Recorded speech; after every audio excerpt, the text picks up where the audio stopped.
Hello guys! Masayang umaga! Samahan nyo nga po pala ako ngayon at pumunta nga po pala kami dito sa may Chocolate Hills. At ito po ay matatagpuan sa bayan ng Carmen dito sa may Bohol. Tara guys, samahan nyo ako kung ilan nga bang step ang ating aakyatin bago makarating sa tuktok nito. Guys, ang Chocolate Hills nga pala ay isa sa mga pinagmamalaki ng mga Boholanyo. Nakikita nyo naman guys kung gaano karaming turista ang namamasyal rito. Trivia nga pala guys, nababalot ng mga lunti ang damo, ang burol at nagiging kulay tsokolate kapag tag-araw. Kaya naging tsokolateng burol ang pangalan nito. Sa mga turistang nakarating na nga pala dito sa may Chocolate Hills, ilan nga bang step ang nabilang nyo paakyat rito? Comment down below naman para ma-share natin sa kapwa nating mga turista.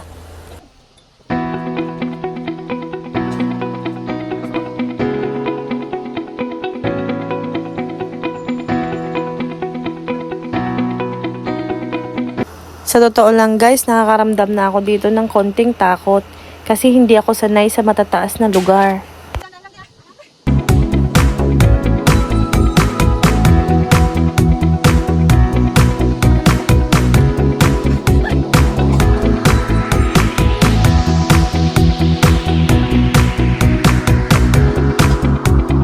Napakaganda talaga dito guys.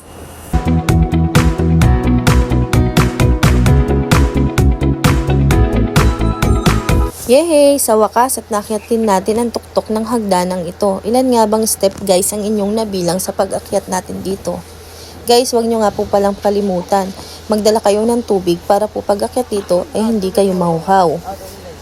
Dahil mahaba-haba nga po pala ang hagdanang inyong aakyatin.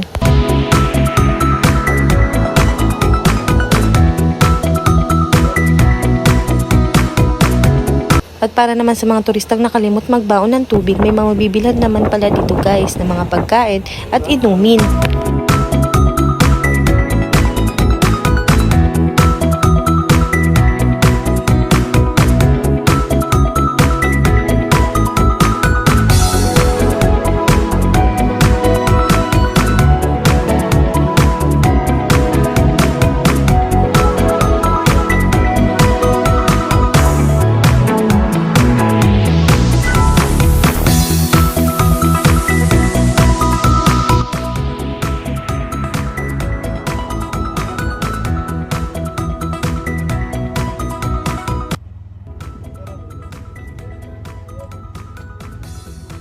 Salamat guys sa inyong panonood.